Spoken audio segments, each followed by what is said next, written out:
estaremos louvando o nosso Deus.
Você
Pai, por isso, Senhor, Deus, Senhor, abençoa o Senhor hoje, tudo que aconteceu, sabemos que o Senhor esteja à frente do seu Senhor.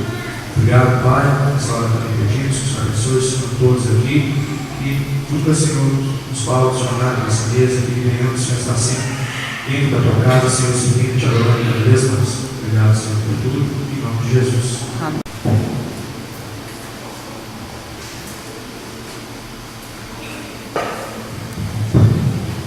Evangelho de João, capítulo 1, é o texto que leremos para a nossa reflexão de hoje.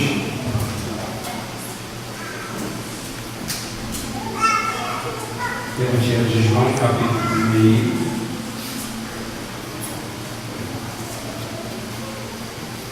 verso 34 e em diante. João capítulo 34 em diante.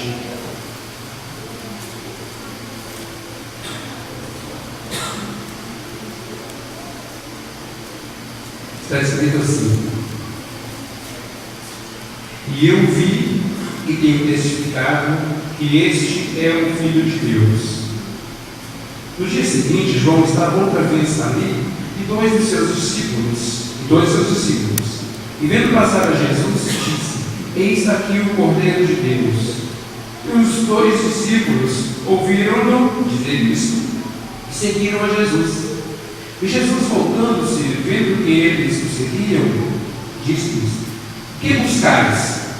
E eles disseram: Rabi, que traduzido quer dizer mestre, onde moras? Ele lhes disse: vinde e vede. Foram e viram onde morava, e ficaram com ele pelo dia, e era já quase a hora 10. Era André, irmão de Simão Pedro, um dos dois que ouviram aquilo de João e o haviam seguido. Este achou primeiro a seu irmão Simão e disse-lhe: achamos o Messias, que traduzido é o Cristo, e levou-o a Jesus. E olhando Jesus para ele, disse: tu és Simão, filho de Jonas, tu serás chamado Cefas, que quer dizer Pedro. Oremos. Pai glorioso, estamos diante da tua palavra e queremos que teu Espírito Santo nos dê direção, pois o Senhor nos conhece a todos que aqui estamos, e que tua palavra nos dê, Deus, a bênção do Senhor, nos ilumine e nos desperte para tomar a decisão adequada segundo o que o Senhor espera de nós. Abençoe todos os irmãos que não puderam estar aqui nesta noite, onde se acha, que a tua compaixão seja sobre todos, e tua misericórdia seja sobre a vida da irmã Edemar, que se encontra no hospital. Cuide da tua filha, Deus, que ela supere esse momento difícil, e logo cheio de saúde, volte ao seu lugar. O Senhor abençoe também o Edson, e trazendo a força ao irmão Geraldo, ao irmão Milton, e abençoando essa família ricamente segundo o teu propósito. E a todos que trazem uma necessidade à presença do Senhor, a todos que lutam contra algum tipo de enfermidade ou conflito, que a graça do Senhor nos cubra a todos e nos ajude a superar. Venha falar-nos através da tua palavra, Deus. É nossa oração em nome de Jesus. Amém. Os irmãos podem se assentar. Meus queridos irmãos, nós estamos trabalhando no discipulado. É o plano do crescimento de Deus para aqueles que desejam seguir a Jesus no comportamento como discípulo. E nós começamos a partir do verso 34, conforme isso aí. Essa palavra aí foi pronunciada por João Batista, já apresentado na semana passada, como o último dos profetas. E aqui ele declara: e eu vi e tenho testificado que esse é o Filho de Deus. Então, o capítulo 1 do Evangelho de João fala da revelação de Deus à humanidade, da encarnação de Deus tornando-se homem através de Jesus para ser o salvador do homem, perdoando-lhes os pecados. E assim, essa primeira etapa se encerra quando João declara: eu apresento que este Jesus é o Filho de Deus. Isso é uma declaração de fé. Nós precisamos definir em quem cremos. Em quem cremos, porque isso será muito importante para a nossa jornada, para a nossa vida. A fé é muito importante, mas as pessoas têm muita dificuldade de compreender o que é fé. Na verdade, a melhor maneira de entender fé no sinônimo escolha. Ter fé é fazer escolha. Olha, se você escolhe voar de avião, você acredita que vai dar certo, você vai chegar ao seu destino. Se você escolhe ir de carro, você acredita que vai chegar. Isso é uma escolha que você faz e é uma expressão de fé. A Bíblia diz que no dia a dia nós acreditamos nas ações humanas, acreditamos nas coisas que acontecem ao nosso redor. E por isso devemos. Imagine um trabalhador que não acredita que o patrão vai lhe pagar o salário no fim do mês. Ele não vai trabalhar direito. Agora, aquele trabalhador que acredita que vai receber seu salário, ele vai trabalhar com toda a dedicação. Isso é fé, isso é confiança. Agora, quando se fala de vida espiritual, aí é um pouco diferente, apesar de ser bem semelhante. Porque quem acredita em Jesus, escolhe Jesus. A questão principal é que muitas pessoas têm vivido muitas dificuldades espirituais. Escolhem a igreja, escolhem pastor, escolhem tudo. Tem pessoas que religiosamente frequentam igrejas, são firmes, são dedicadas, etc. Pois é, mas no fim da história, quando morrer, eu vou para o inferno. Mas frequenta a igreja, lê a Bíblia, está firme lá. Frequenta a igreja, lê a Bíblia, está firme lá, mas a sua confiança não é no Senhor. A Bíblia diz que existe um só Deus e um só intermediário entre Deus e os homens, Jesus Cristo. Então não podemos crer diferente disso, não podemos basear a nossa vida confiando em outros, como diz a Bíblia, no livro de Jeremias, que maldito é o homem que confia no homem e faz da sua carne o seu braço de salvação e não confia no Senhor. Então é maldito porque vive desta forma, confiando em tantas coisas, confiando em tantas pessoas, esquecendo de pôr toda a confiança no Senhor. No Salmos 20, verso 7, a Bíblia diz: uns confiam em carros, outros confiam em cavalos, mas nós faremos menção do nome do Senhor. Nós vivemos numa sociedade em que as pessoas acreditam em tudo. Existem pessoas que acreditam em cristais, acreditam em madeira, acreditam em árvores, acreditam na natureza. Existem pessoas que vivem assim. Muitas pessoas têm uma religião e praticam todos os preceitos previstos naquela religião. E isso é muito bom para o dia a dia de cada pessoa, mas para relacionar-se com Deus, não. No capítulo 7 do Evangelho de Marcos, em dado momento, Jesus vira para os religiosos e fala: olha, esses mandamentos que vocês praticam, tudo isso é em vão. Porque em vão vocês falam o meu nome, mas confiam nos preceitos humanos, nas orientações humanas, nos sacrifícios humanos, e não confia no Senhor. Então, no primeiro momento, quando João declara a respeito de Jesus, eu testifico que esse é o Filho de Deus, eu fiz uma declaração de fé. A Bíblia diz assim: se você que está aqui hoje, com a sua boca confessar a Jesus como seu Senhor, em seu coração você crê que Deus ressuscitou dentre os mortos, você será salvo. Confessar Jesus como seu Senhor. O Senhor da sua vida não pode ser a sociedade, não pode ser o pecado, não pode ser os vícios e não pode ser você mesmo, não. Jesus declarou assim: aquele que quiser vir após mim, negue-se a si mesmo, tome cada dia sua cruz e siga-me. Isso é tornar-se discípulo, é fazer escolha. Ter fé é escolher. Agora, a genuína fé, conforme a Bíblia diz, é escolher Jesus como o único Senhor, como o único Salvador pessoal. Crer em Jesus como Senhor significa renunciar a si mesmo, renunciar à vontade própria, renunciar aos vícios, renunciar aos preceitos humanos, às ideias humanas, para obedecer exclusivamente a Jesus. Daí a necessidade de conhecer a Bíblia para obedecer aos seus ensinamentos. Ter Jesus como Salvador significa crer exclusivamente nele. Foi Jesus quem morreu na cruz e ressuscitou dentre os mortos. Buda não morreu na cruz, não. Maomé não morreu na cruz. E tantos outros líderes de religiões internacionais, reverenciados, adorados, venerados, eles não não morreram na cruz. Aliás, eles morreram, não na cruz. E eles foram sepultados. Sabe qual a outra diferença? É que eles foram sepultados e os ossos deles permanecem lá na sepultura. Agora Jesus não. Ele morreu na cruz para perdão dos pecados, foi sepultado, mas não permaneceu na sepultura. Ressuscitou. Ressuscitou para trazer vida ao pecador, para dar oportunidade ao pecador. Daí, é importante confessar a Jesus. Então, isso é ter fé. Qualquer tipo de confiança diferente disso é simplesmente assentimento mental humano ou força do pensamento positivo. É o que mais tem movido a vida das pessoas, é o poder do pensamento positivo. As pessoas acreditam que as coisas vão acontecer, acreditam que vai dar certo e vão. Isso é força do pensamento positivo. Isso é psíquico. É psíquico. E há mistérios, muitos mistérios entre o céu e a terra, muito mais do que podemos imaginar. E você sabia que a mente humana pode surpreender, pode realizar coisas assustadoras? Isso se chama comportamento místico, experiência mística. De repente, você declara determinada coisa e dá certinho. Você fica surpreso com o que eu consegui. Como outros fenômenos acontecem, né?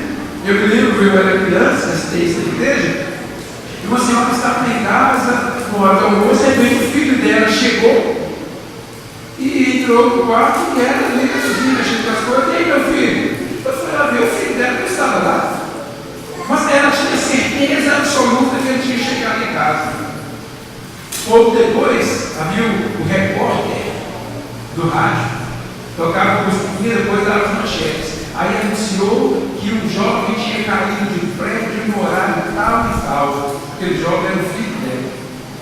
Exatamente na hora que ela percebeu o filho entrando dentro de casa. Vamos dizer que isso é revelação? Não! Isso é fenômeno místico. Isso acontece. Aquele pressentimento que as mães têm a respeito dos filhos. Aquele certamente aconteceu muito, né? As nossas lagoas aqui. A mãe falava assim para o filho: meu filho, você chegou da escola, não vá para a lagoa. Não vai, é muito perigoso. Ia trabalhar. O filho esperava o sair e ia para a lagoa. Depois morria, afogado. Gente, aí as pessoas começaram a falar de praga de boi. Não tem nada disso não. Experiência. As mães têm uma capacidade de pressentir algumas coisas. Isso não é espiritual. Isso é psíquico. É psíquico. Aí isso vale para jogo de futebol. Aí alguém pergunta: quando ficou o jogo? Fala 0-0.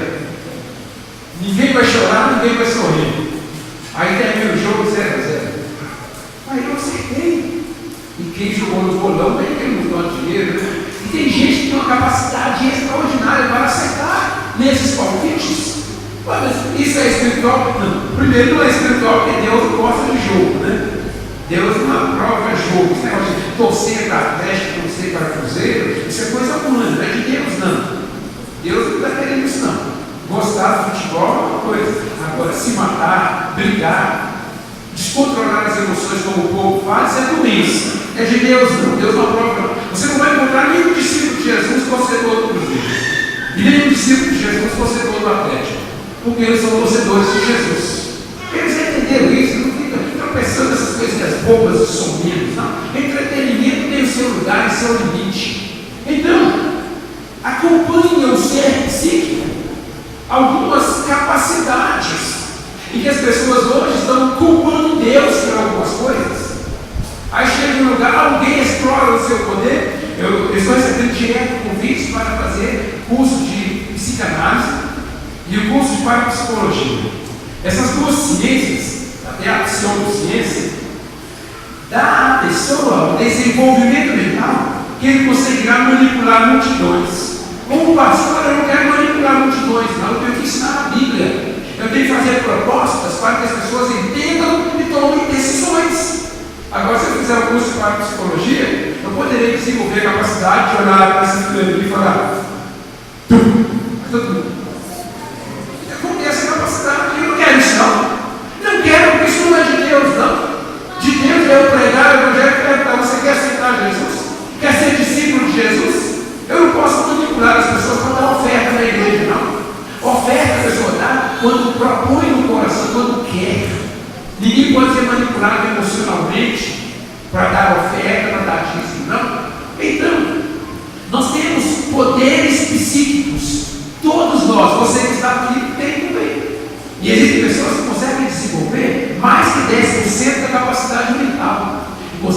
coisas sensacionais, impressionantes, extraordinárias, e que a gente vê hoje no lugar para todo lado, né? A proposta de Deus é crer em Jesus e seguir fielmente. Os líderes religiosos que surgiram no mundo morreram, foram sepultados e acabou.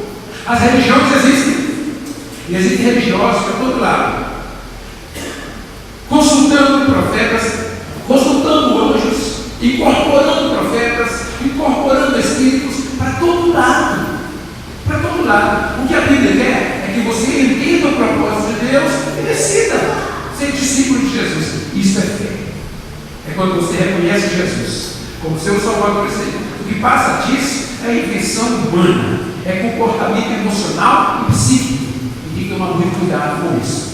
Porque a adrenalina que está em nosso organismo pode fazer coisas sensacionais. Sensacionais com qualquer pessoa. Primeiro detalhe, João declara: eu reconheço que esse é o Filho de Deus. Declaração de fé.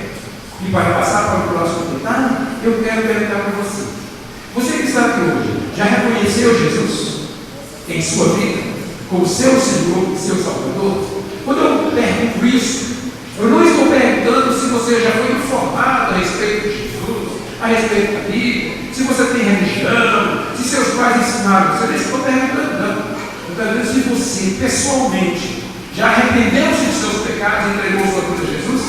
Aí você pode responder: não, eu já fui batizado, eu frequento a igreja batista Terra Verde. Não estou perguntando, não. Você pode ser batizado, frequentar a igreja batista Terra Verde, isso não garante nada para você, não. O que garante é se você nasceu de novo. É se você é discípulo de Jesus. Porque quem vem para a igreja por motivos diversos sai também. É por isso que tem sempre na igreja uma meia dúzia rotativa, que não tem compromisso nenhum com Deus nem com a igreja. Vem, vai, some, desaparece, não participa de nada, não se envolve em nada, não está interessado em nada. Mas tem uma meia dúzia que está no altar, ministrando, pregando, trabalhando, que está no pátio, plantando os pingos de ouro, reformando, construindo, trabalhando. A obra de Deus prossegue. Discípulo de Jesus reconhece: verdadeiramente ele é o Filho de Deus, eu vou seguir. Certa vez os discípulos disseram: Senhor, para quem iremos nós? Só o Senhor tem as palavras de vida eterna. Então o que eu estou perguntando a você não é se você já foi batizado, ou se você frequenta a igreja, ou se você é religioso, não. Você já negou-se a si? Você já renunciou à sua vontade? Você já reconheceu Jesus como seu Salvador e Senhor? Depois de fazer isso, você deve ser batizado. Depois desse reconhecimento. Aí você vai perceber que você será atraído para a casa de Deus. Está escrito nos Salmos: alegrei-me quando me disseram, vamos à casa do Senhor. Há uma alegria que acompanha o discípulo e o atrai para a igreja, porque é na igreja que ele adora ao Senhor, que ele serve ao Senhor, que ele é treinado para toda a obra de evangelização. Reconhecimento pela fé. Aí a Bíblia diz que no dia seguinte, João Batista estava outra vez ali na margem do Rio Jordão. E ele já tinha muitos seguidores, nós vimos isso semana passada. As pessoas vinham, ele pregava, e eles se arrependiam de seus pecados, eram batizados e tornavam-se discípulos de João. João o Batista, apelidado assim porque ele batizava as pessoas por mergulho no Rio Jordão. A palavra batismo significa mergulhar. O que é diferente disso não é batismo. Nós já aprendemos isso na semana passada. Então João foi apelidado de João Batista por causa disso. Aí no dia seguinte ele estava ali e muitos dos seus seguidores, chamados discípulos de João Batista. Aprendemos na semana passada que João veio para testemunho a respeito da luz. Ele veio para anunciar Jesus. Então ele pregava, batizava, muitos seguiam. Mas ele estava esperando o momento quando Jesus surgiria, porque disse ele: eu vim para dar testemunho da verdade. Como eu disse mais tarde, convém que Cristo cresça e eu diminua. Ele veio transferir para Cristo o ministério, porque dali para frente Jesus prosseguiria com a obra de redenção. Então, ali estava João à margem do Rio Jordão e seus discípulos em redor. Eis que de repente Jesus aparece. Jesus chega. E então, ele declara: eis o Cordeiro de Deus. É por porque diz a Bíblia que todas as coisas, segundo a lei, se purificam com sangue. E sem derramamento de sangue não há remissão de pecados. O Antigo Testamento, a adoração e o serviço era através do sacrifício de animais. Todo tipo de sacrifício. Lembra uma mensagem que fizemos anteriormente? Era assim: cada pessoa vinha para o templo e trazia um animal para sacrifício. Uns traziam vegetais, outros traziam animais, haviam as ofertas de sacrifício, as ofertas queimadas, holocausto e o bode expiatório. Aí, no momento falando da mensagem, nós perguntamos, falando que cada um trazia o sacrifício de acordo com o volume do seu pecado, de acordo com a gravidade e o poder do seu pecado. Aí nós perguntamos e eu pergunto agora: você que está aqui hoje, se estivesse na época do sacrifício, você veio hoje ao templo, o que você traria?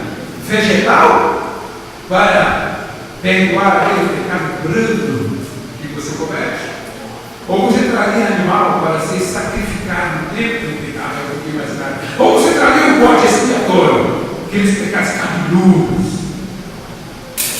Aí o bode era trazido, o sacerdote punha a mão sobre o bode, orava pelo pecador, simbolizando os pecados do pecador pecariam sobre o bode era solto no deserto, e ninguém podia encontrar com o bode desaparecia no deserto, ninguém dava notícia, e quem desse notícia do bode estava contaminado, e ninguém podia nem ver o bode pelo caminho. Que tipo de pecado é esse? Será que tem alguém precisando de um bode expiatório? Pois é. Aí Jesus foi apresentado como o Cordeiro de Deus. Sabe por quê? Diz a Bíblia que os sacerdotes apareciam todos os dias, oferecendo os mesmos sacrifícios que não podem perdoar pecados. Tinha que repetir todo ano o sacrifício, todo ano. Lembra aquele dia que Jesus chegou no templo e ele encontrou os caluniadores e ele os repreendeu? As pessoas gostam de falar que Jesus saiu chutando pau, chutando mesa, expulsando as pessoas. Que Jesus sem educação é esse? De onde as pessoas tiraram essa ideia desse Jesus grosseiro sem educação?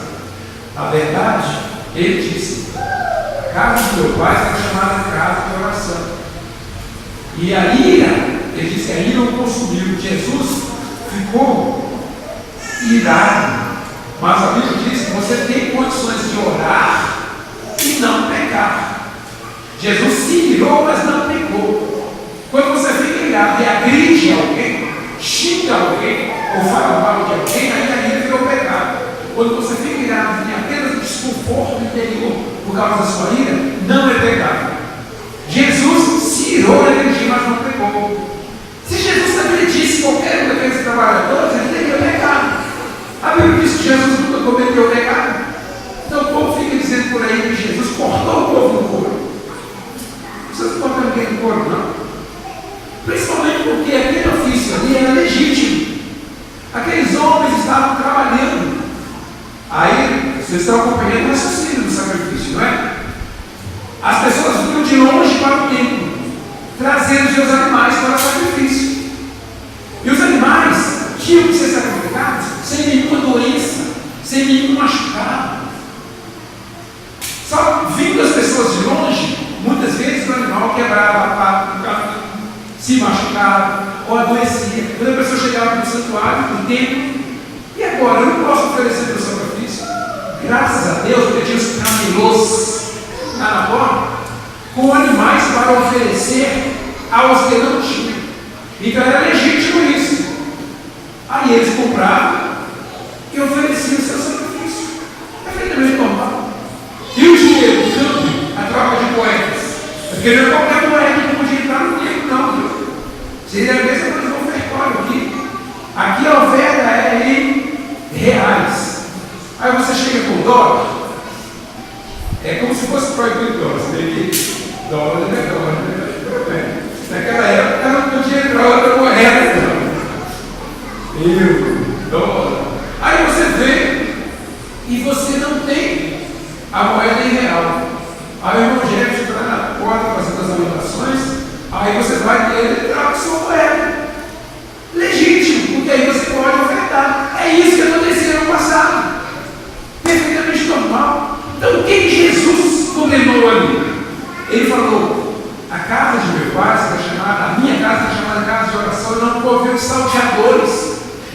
combateu foi o ágio, foi a exploração, foi a cobrança de juros. Foi isso que ele combateu.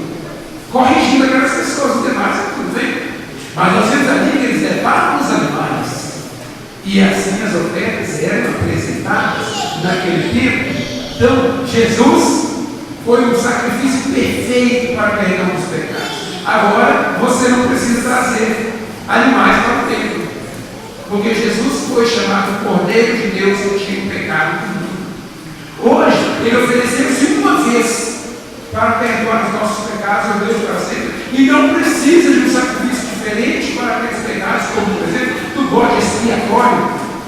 Jesus tornou-se o nosso bode expiatório, isto é, morreu para expiar os nossos pecados, tirar os nossos pecados, apagar os nossos pecados.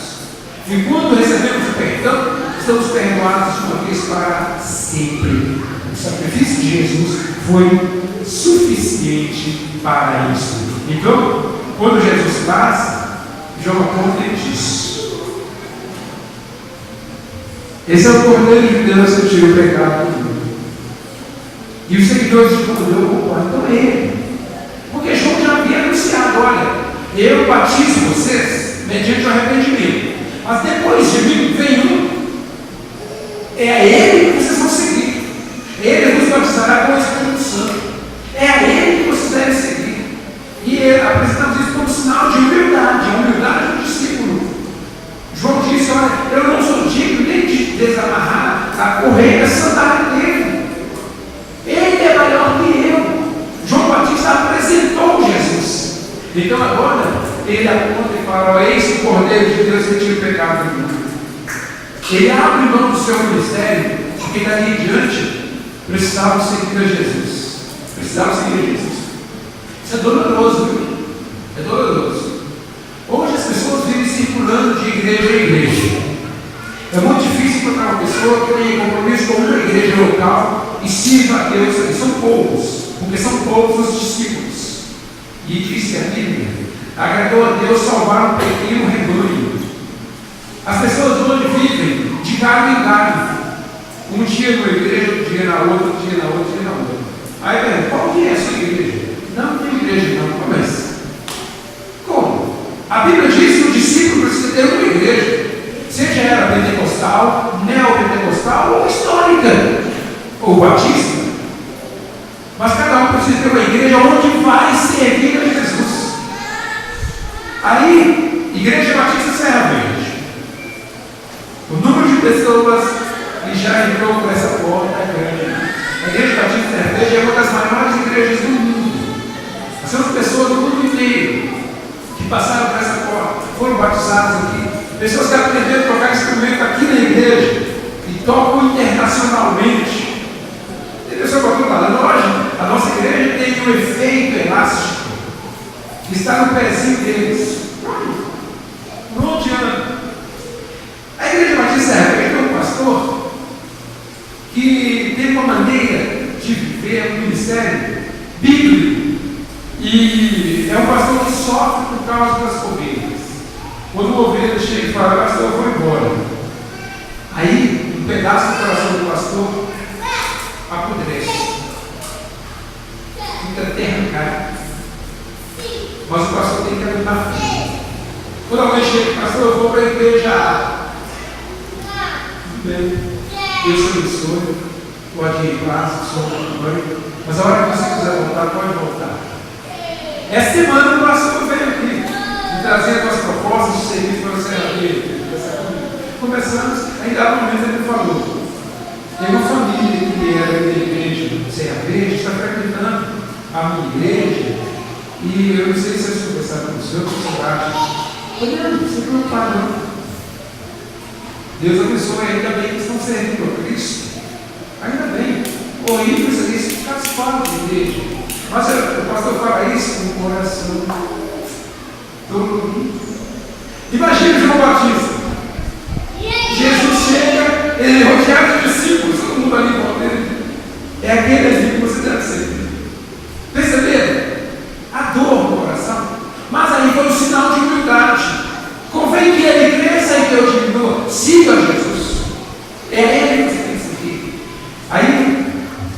ali estava Jesus, o Cordeiro de Deus. E sabe qual a notícia que temos, verso 37? 2 dos discípulos de João seguiram a Jesus. Foram para casa de Jesus. João ficou satisfeito, porque esta era a sua missão. Esta era a sua missão. E eles foram. Aí muda a cena. Muda a cena porque eles vão seguir a Jesus. E Jesus começa a sentir 5 e 2 pares de olhos me seguem. 5 passos me acompanhando. Aí Jesus para e olha para eles. Diz a Bíblia que ele volta para eles e diz: o que vocês querem? O que vocês querem? O que vocês buscam? Qual é o seu interesse? Por que você está me seguindo? Os porquês que definem muita coisa. Põe-se no lugar dos discípulos. Por que você está aqui hoje nesse tempo? Por quê? Aí você vai dizer: me tem uma coisa, né? Alguém me convidou, eu estou interessado, pode falar à vontade. Mas tem um motivo por que você está aqui. Esses seguidores de João Batista, João disse: aquele é o Cordeiro de Deus. E eles seguiram. Quando você entrou por essa porta, hoje é porque alguém disse para você: Jesus é o Cordeiro de Deus. E você vê, talvez você não tenha ouvido essa expressão. Talvez você tenha motivos diversos, mas o motivo único é que Deus hoje moveu o seu coração para que você estivesse aqui hoje, porque hoje você precisa tomar uma decisão, porque convém que Cristo cresça. Então você precisa escolher Jesus hoje, precisa se definir a respeito disso. E quando eu falo isso, eu não estou falando somente das pessoas que nos visitam, não. Eu estou falando com todos. Porque a pior situação é daquele que já está na igreja desde 1900 e lá vai pedrada, já foi batizado e não tem compromisso nenhum com a causa de Deus. A gente está em tempo de tomar uma decisão. A gente dá tempo, vai deixar passar a oportunidade de hoje? De jeito nenhum. Eles seguiram a Jesus. Jesus perguntou: o que vocês querem? O que vocês querem? Existem pessoas seguindo a Jesus por muitos motivos. Existem aqueles que simplesmente fazem parte de uma grande multidão. Aqueles que simplesmente vão. Tem gente que acorda de manhã: eu vou ver o que Deus tem para me dizer hoje, vou procurar uma igreja. Procurar uma igreja. Eu estava no hospital, uma enfermeira começa a conversar comigo e fala para mim assim: é assim, ela olhou para mim, começou a falar comigo umas coisas, e falou assim: eu tenho uma amiga que teve um pastor que disse para ela as coisas que ela deveria fazer, as coisas que estavam acontecendo na vida dela. E eu estou querendo encontrar um pastor para o pastor me dizer se eu vou me engravidar ou não. Aí contou a história do casamento dela, que ela faz tratamento para se engravidar. Aí ela de repente cismou em encontrar um pastor para dizer para ela se ela vai se engravidar ou não. E veio falar isso para mim. O que eu disse, Deus? Você falou para a pessoa certa. Deus não vai se ocupar disso, não. Porque essas coisas que você e seu marido precisam fazer, as coisas triviais. E sabe, ele é um picoeleiro, né? Nossos menores de 18 anos não entendem isso. E tem os tratamentos. A medicina hoje pode muita coisa. Hoje tudo se pode resolver. Agora, procurar um pastor para dizer se você vai se engravidar ou não. Eu falei: olha, meu filho, você está falando como pastor. E eu não posso responder essa pergunta. Eu não posso ajoelhar aqui e pedir: Deus, Senhor, revela se ela vai se engravidar ou não. Não posso ter essa autoridade, não. A Bíblia não dá essa autoridade, não. E aí passei a orientar a respeito da vida, compromisso com Deus, etc. Nós vivemos uma sociedade assim. Então tem pessoas que procuram as igrejas para ouvir alguma coisa de Deus, para participar de uma campanha. Tem gente que dá dinheiro para as igrejas com o objetivo de alcançar alguma coisa. Mas na realidade, nós temos que seguir a Jesus, sabe por quê? Porque Ele é o Filho de Deus, o único Salvador. Não é porque Ele pode, resolver nossos problemas, não. Não é porque Ele pode fazer tantas coisas por nós, não. Porque Ele é o Filho de Deus. Ele é o Cordeiro de Deus que tira o pecado do mundo. E nós precisamos perdão dos pecados. Precisamos. Aí os dois discípulos seguiram Jesus e tiveram que responder para Ele. O que vocês querem? O que vocês estão seguindo? Qual é o seu propósito? Qual é o seu objetivo? Porque agora eles serem treinados como discípulos de Jesus. Aí eles responderam: Mestre, reconhecimento das irmãs, mestre. Aqueles discípulos eram discípulos de João Batista. João Batista era o mestre deles. Agora Jesus passa a ser o mestre deles. É isso que tem que acontecer com todos os religiosos. Abrir mão da religiosidade, abrir mão das crenças por herança e ter Jesus como mestre. E seguir a Jesus 30 vezes renúncia.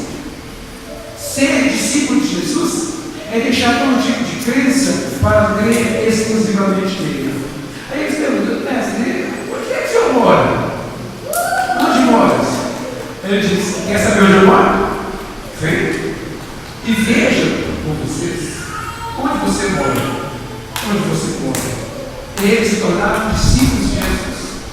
Jesus disse mais tarde: eu sou o caminho e a verdade e a vida, e ninguém vem ao Pai a não ser por mim.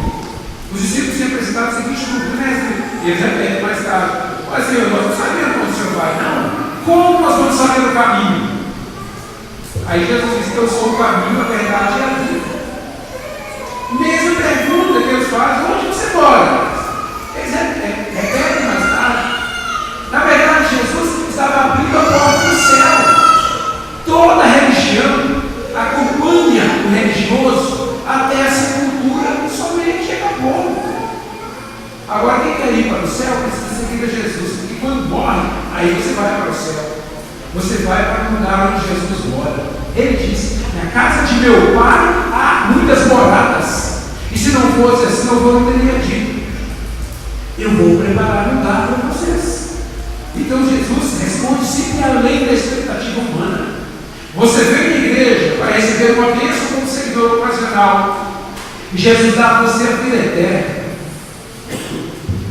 Quando eu aceitei Jesus, na minha juventude, era adolescente, passando a evangelizar meus amigos, aí um amigo meu foi à igreja e se apaixonou por uma garota da igreja, e foi para a igreja por causa dela.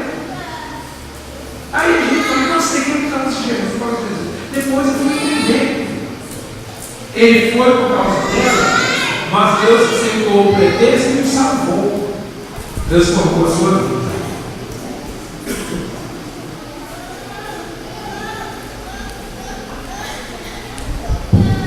Não importa o motivo que traga alguém à igreja, Jesus é apresentado e dá a oportunidade para a salvação, a oportunidade final. Aqueles dois discípulos seguiram Jesus, fizeram a escolha. Está na hora de nós declararmos a quem viemos, por que estamos buscando Jesus, por que estamos na igreja. Porque estamos na igreja, mas nosso comportamento é outro. Nós nunca somos achados na igreja. Não temos compromisso com a igreja. Temos compromisso com o secularismo. Temos compromisso com o pecado. Temos compromisso com tanta coisa. Quer nos encontrar? Não venha à igreja. E não estamos ali. Estamos em algum outro lugar, fazendo alguma coisa, alimentando nossa própria vida, seguindo nossos desejos, nossas vaidades. Então chegou a hora de respondermos: olha, por que estamos na igreja?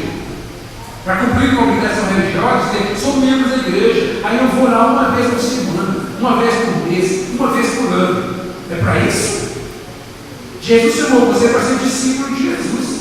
Então a sua vida tem que ser diferente, né? Então na hora de começar a pensar nisso, foi a questão de Jesus põe diante deles. Aí passamos para outra cena. Nessa outra cena, nós encontramos um desses discípulos identificados aqui como André, e que tinha um irmão chamado Simão Pedro. A Bíblia diz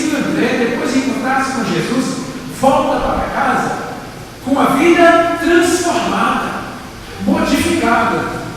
E encontra o seu irmão e o leva a Jesus. É assim, você encontrou um tesouro, vai guardar para você? Você tem que compartilhar. André levou Pedro a Jesus. O discipulado é assim. O pecador tem preceitos religiosos que os pratica. Alguém aponta Jesus como o Cordeiro de Deus. O pecador segue Jesus, renunciando a toda a crença, aos vícios e aos pecados. O pecador se define nos seus objetivos. Jesus é o meu Senhor, é o meu Salvador, vou segui-lo fielmente. Aí o pecador agora vai trazer outros pecadores à presença de Jesus. Isso é discipulado. É um ciclo que permanece. Começou com Jesus e prossegue até hoje. Você já entrou nesse ciclo? Ou você é aquele que foi batizado na igreja, que está sempre ali, mas não é discípulo de Jesus? Não se preocupa em trazer outros para a experiência cristã. É hora de tomar uma atitude firmemente. A Bíblia diz, no verso 42, a respeito de André e Pedro, diz assim: e o levou a Jesus. Você que está aqui hoje, você já trouxe alguém para a igreja para aceitar Jesus? Já convidou alguém? Já entregou o folheto? Existe alguém na igreja que foi batizado porque você convidou, porque você discipulou e você integrou essa pessoa na igreja? Ou você é aquele que até hoje fica aí lamentando, querendo receber visita em casa, reclamando? Você foi chamado para ajudar a igreja a visitar outros, a buscar outros, e não ficar em casa esperando visita. Você já entendeu isso? Já está praticando isso? Ouviu choramingando que o pastor nunca foi à sua casa, que a igreja nunca foi à sua casa. O discípulo foi chamado para buscar outros discípulos. Isso é o crescimento do discípulo. É a humildade do discípulo. Compreender esse plano de Deus. O Evangelho de João aponta para Jesus. O Evangelho de João é o treinamento dos discípulos. E agora nós vamos orar. E diante do que você ouviu, a pergunta é a mesma: o que você quer? O que você decide hoje? Você precisa tomar uma decisão hoje? Você não pode deixar para amanhã, pode ser tarde demais. Você tem que crer. Crer é escolher. Crer é tomar uma decisão, tomar uma atitude. Nós vamos cantar essa canção. Enquanto cantamos, você vai refletir a respeito da sua vida, da sua história, a história da sua família. E você vai pensar nisso. O que eu preciso decidir?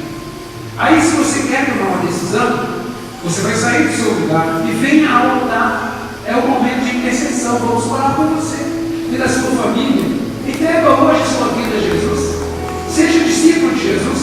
Deixe Jesus mudar a sua vida. Você pode continuar simplesmente visitando a igreja. Não. É na hora de ser batizado. É na hora de assumir seu lugar e servir a Jesus. Ouviu a igreja, se pode pé. Enquanto cantamos, você pensa e vai sair do seu lugar e vem para altar. Depois nós vamos orar com os nossos intercessores, orando por você, por sua escolha, por sua decisão. Espírito, em verdade, te adoramos,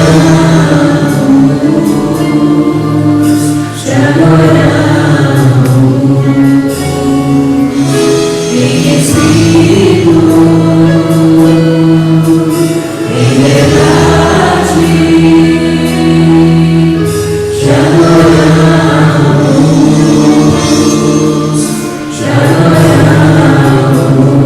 Você pode deslocar-se do seu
ao apego desta noite, à proposta que a palavra de Deus trouxe. A Bíblia declara que se lançarmos sobre Ele, Jesus Cristo, as nossas ansiedades, Ele tem cuidado de nós. Ele quer dirigir os nossos passos, a nossa vida. Nós temos muitas escolhas para fazer. Com Jesus é sempre melhor. Então você dá a Jesus hoje a liberdade de ação em sua vida. Isso é muito bom, porque Ele é o Cordeiro de Deus que tira o pecado. Feche seus olhos agora e vamos falar com Deus. Se houver mais alguém que queira unir-se esse grupo, aproveite a oportunidade. Deus espera por você. Ele já conhece os seus passos. Vamos ter um momento de intercessão. Os intercessores orando. Você acompanha alguém nessa hora e pode. Abençoe essa pessoa. E depois eu vou orar, trazendo a presença de Deus as nossas necessidades. Oremos.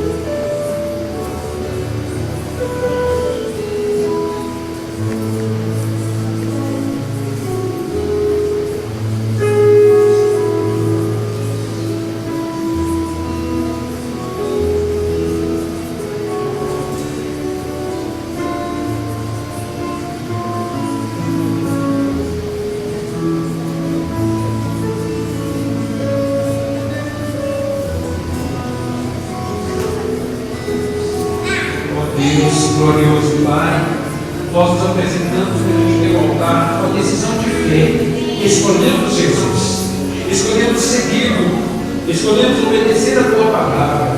Então estamos no teu altar, querido Deus. Reconhecemos nossas limitações, nossas dificuldades, nossos vícios, nossos pecados. Trazemos a presença do Senhor, querido Deus, pois Jesus Cristo é o Cordeiro que tira o pecado do mundo de uma vez para sempre. Então, Deus, perdoa-nos, purifica-nos, treina-nos como discípulos, pois queremos a partir de hoje ter melhor a presença do Senhor. E obediência à tua palavra, cumprindo os desígnios da tua palavra, cumprindo a tua vontade acima de tudo, Deus. Receba-nos, Pai. Cada um traz uma vida, uma história. Cada família que é representada, Deus, depende da direção do Senhor. O Senhor sabe, Deus, o que cada um está enfrentando no seu dia a dia. As suas lutas, as dificuldades acontecem dentro da própria casa, Deus, que as mãos do Senhor se estendam para repreender todo o mal, Deus, para desfazer os laços e os embaraços e operar uma libertação completa, Deus, para que a paz reine em cada lar que é apresentado, Deus, para que vivamos em melhor qualidade de vida, para que sirvamos ao Senhor de todo o coração. Então, querido Deus, dirige os nossos passos, pois queremos andar na presença do Senhor, seguindo Jesus Cristo com toda a dedicação, com toda a fidelidade. Então atende-nos, Deus, que nesta hora nossos corações se enchem da tua paz, que ao sair daqui tenhamos essa tranquilidade, essa expectativa de melhora e que vejamos os resultados que glorificam o nome do Senhor, Deus. Rogamos, Deus, que o teu socorro venha sobre aqueles que estão nos hospitais, os nossos irmãos que estão lutando contra enfermidades, Deus, os nossos irmãos que estão lutando contra problemas, contra vícios, que as mãos do Senhor tenham socorrer, Deus. Abençoe a irmã Elimares, socorre a tua filha, abençoe, meu Deus, aqueles que clamam e que invocam o nome do Senhor. Abençoe o Edson, Deus, vem socorrer, tem misericórdia do Wellington, ajuda, Deus, teu filho, quebrando o seu coração, liberta-o, transforma-o, para que ele venha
No próximo sábado, às 19 horas, temos a reunião dos grupos musicais da igreja. Conjunto de Verdade está tranquilo, confirmado, o início dos seus ensaios, próximo sábado, 19 horas. Conjunto Nova Vida também, definido o início dos ensaios. Às 20 horas é o ensaio coral, também está confirmado. Todos os interessados em participar do coral podem ir às 20 horas. Vai começar o nosso trabalho com o coral. Os outros líderes, heróis da fé, temos 2 líderes heróis da fé. O irmão Samuel e o irmão Stephanie. São os 2 nomes indicados para o trabalho com o grupo dos homens, heróis da fé. Nenhum dos 2 líderes estão aqui hoje. Aí então, é bom que o grupo venha. Que o grupo venha. De repente, nessa hora do ensaio, o pastor dirige o primeiro ensaio, né? Já pensou?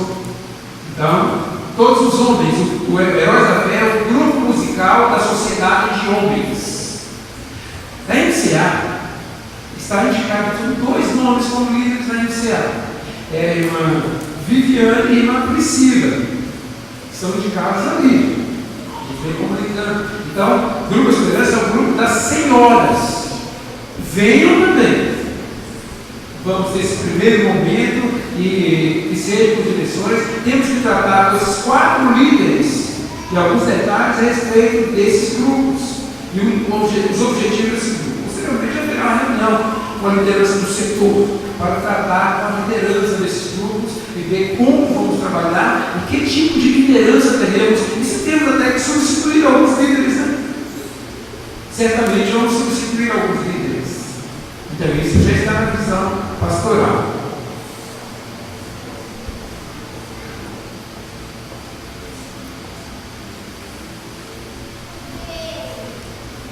Isso.